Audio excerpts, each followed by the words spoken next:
বিশ্বকাপ ফাইনালে মাত্র কয়েক ঘন্টা আগে হঠাৎ করেই মেসিকে ড্রেসিং রুমের থেকে বাইরে নিয়ে যাওয়া হয়েছিল।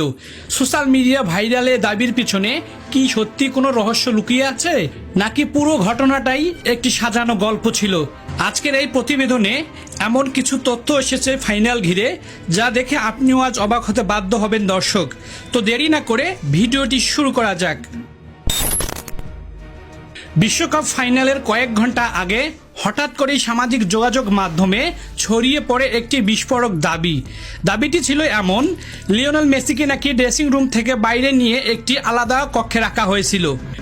সেখানে নাকি তাকে বলা হয় স্পেনের বিরুদ্ধে এই ম্যাচ হারতেই হবে সেই ফাইনাল ম্যাচে। আর এ ঘটনার সঙ্গে জড়িয়ে দেওয়া হয় ডোনাল্ড ট্রাম্প এবং ফিফার প্রেসিডেন্টের নামও। শুনতে যেন পুরো সিনেমার গল্পের মতোই। কিন্তু প্রশ্ন হলো, সত্যি কি এমন কি ঘটেছিল, নাকি এটি কোনো আরেকটি ভাইরাল হওয়ার গুজব? চলুন বিষয়টি নিয়ে একটু ঠান্ডা মাথায় বিশ্লেষণ করি। বিশ্বকাপের ফাইনালের মতো একটি ম্যাচে নিরাপত্তা ব্যবস্থা থাকে অত্যন্ত কঠোর। খেলোয়াড়দের চলাফেরা, ড্রেসিং রুমের প্রবেশ, এমনকি কারা তাদের সঙ্গে দেখা করতে পারেন, সবকিছু আগে থেকেই নির্ধারিত থাকে। এমন অবস্থায় কোনো খেলোয়াড়কে গোপনে আলাদা একটি কক্ষে নিয়ে যাওয়া এবং কেউ টের না পাওয়া বাস্তবে আসলে কতটা সম্ভব? আরও গুরুত্বপূর্ণ বিষয় হলো, এমন একটি ঘটনা ঘটলে সেটি কি শুধুই কয়েকটি ফেসবুক পোস্ট বা ইউটিউব ভিডিওতে সীমাবদ্ধ থাকতো? বিশ্বের বড় বড় ক্রীড়া সংবাদ মাধ্যম, সাংবাদিক কিংবা সংশ্লিষ্ট ফুটবল ফেডারেশন কি এ নিয়ে চুপ থাকতো? এখন পর্যন্ত এমন কোনো নির্ভরযোগ্য প্রমাণ প্রকাশ্যে আসেনি যা এই দাবিকে সত্য বলে প্রতিষ্ঠিত করে। না কোনো ভিডিওতে, না কোনো অফিসিয়াল বিবৃতি, না কোনো বিশ্বস্ত সাংবাদিকের অনুসন্ধান। তাই এই গল্পে এলো কোথা থেকে? এটি একটি প্রশ্ন। বিশ্বের বাঘা বাঘা বিশ্লেষকদের মতে বড় বড় টুর্নামেন্ট শেষ হলেই নানা ধরনের ষড়যন্ত্র তত্ত্ব ছড়িয়ে পড়ে সোশ্যাল মিডিয়ায়। বিশেষ করে যখন জনপ্রিয় কোনো দল বা তারকা ফুটবলের পরাজিত হন, তখন অনেকেই ম্যাচের ফলাফল ব্যাখ্যা করতে নাটকীয় গল্প তৈরি করেন। এতে মানুষের কৌতূহল বাড়ে, ভিডিও ভাইরাল হয় এবং সামাজিক যোগাযোগ মাধ্যমে দ্রুত ছড়িয়ে পড়ে নানা দাবি। কিন্তু ভাইরাল হওয়া আর সত্য হওয়া এক বিষয় নয়। একটি তথ্যকে সঠিক বলতে হলে তার পক্ষে নির্ভরযোগ্য প্রমাণ থাকতে হয়। মেসির ক্ষেত্রে এখন পর্যন্ত এমন কোনো প্রমাণ সামনে আসেনি। তবে মেসিকে ঘিরে নানান রকম জল্পনা ও কল্পনা সৃষ্টি হয়েছে বড় বড় গণমাধ্যমে। কেননা মেসিরা যে খেলা উপহার দিয়েছে ফাইনালে, তাতে কিন্তু প্রশ্ন থেকেই যায়, লিওনেল মেসির সেই ফাইনালের মারাত্মক খেলা দেখে সেটা কি ফাইনাল ম্যাচ ছিল, নাকি অলিতে গলিতে থাকা পাড়ার টুর্নামেন্ট ছিল? সেটাই ঘিরেই চিন্তিত মেসির ভক্তরা। অবশ্য ফুটবলের ইতিহাসে বিতর্ক নতুন কিছু নয়। রেফারিং সিদ্ধান্ত, ভিএআর কিংবা পুরস্কার নির্বাচন নিয়ে আলোচনা হয়েছে, ভবিষ্যতেও হবে। কেননা আর্জেন্টিনার ফুটবলাররা যে ম্যাচ উপহার দিয়েছে আর্জেন্টিনা ভক্তদের, তা আসলেই গ্রহণযোগ্য নয়। কারণ এই মেসিরাই কিন্তু প্রতিটা ম্যাচ এই বিশ্বকাপের আসরে এসে প্রতিটা দলের সাথে নিজেদের হারানো ম্যাচগুলো জিতে এসেছে, নিজেদের পরিশ্রম ও কৌশল ব্যবহার করে। সে আর্জেন্টিনা দলে থাকা ফুটবলের জাদুকর লিওনেল মেসি গোটে বল প্রায় মাঠে মাত্র 7 বার, তাও আবার ফাইনাল ম্যাচে, যা আসলেই অবিশ্বাস্য।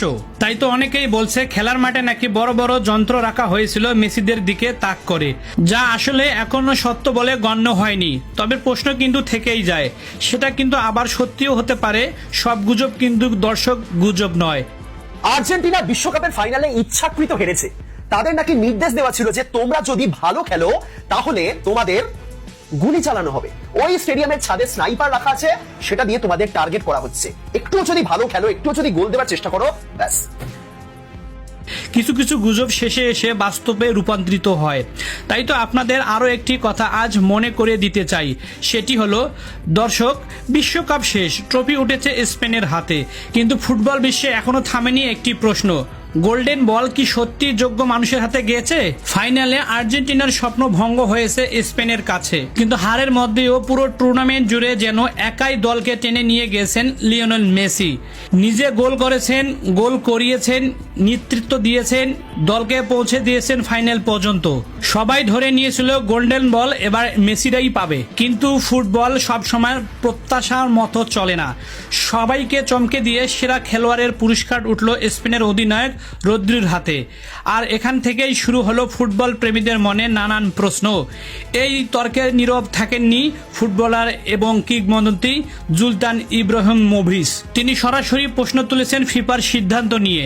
তার মতে বছরের পর বছর মানুষের অভিযোগ করেছে মেসিকে নাকি বাড়তি সুবিধা দেয় ফিফা, কিন্তু এখন মেসি সত্যিকারে অসাধারণ এক টুর্নামেন্ট খেলেছেন। তখনই যেন হঠাৎ বদলে গেল বিচারের মাপকাঠি।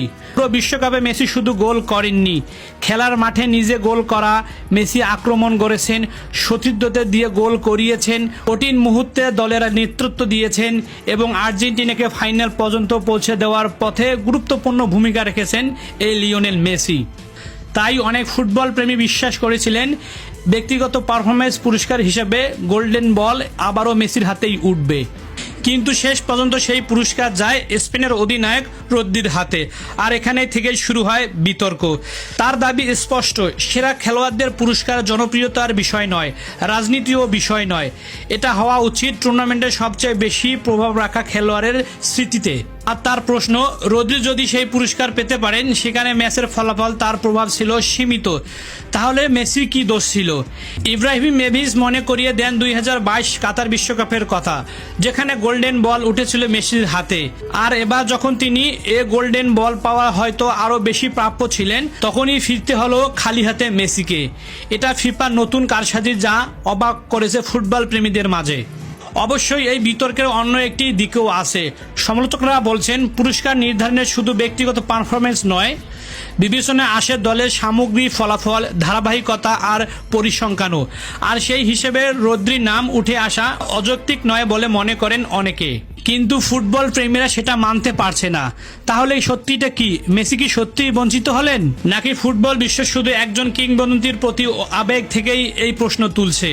উত্তরটা হয়তো সময় বলে দেবে, কিন্তু ইব্রাহিমোভিচের প্রশ্নটা রয়ে গেল ফুটবল ইতিহাসের পাতায়।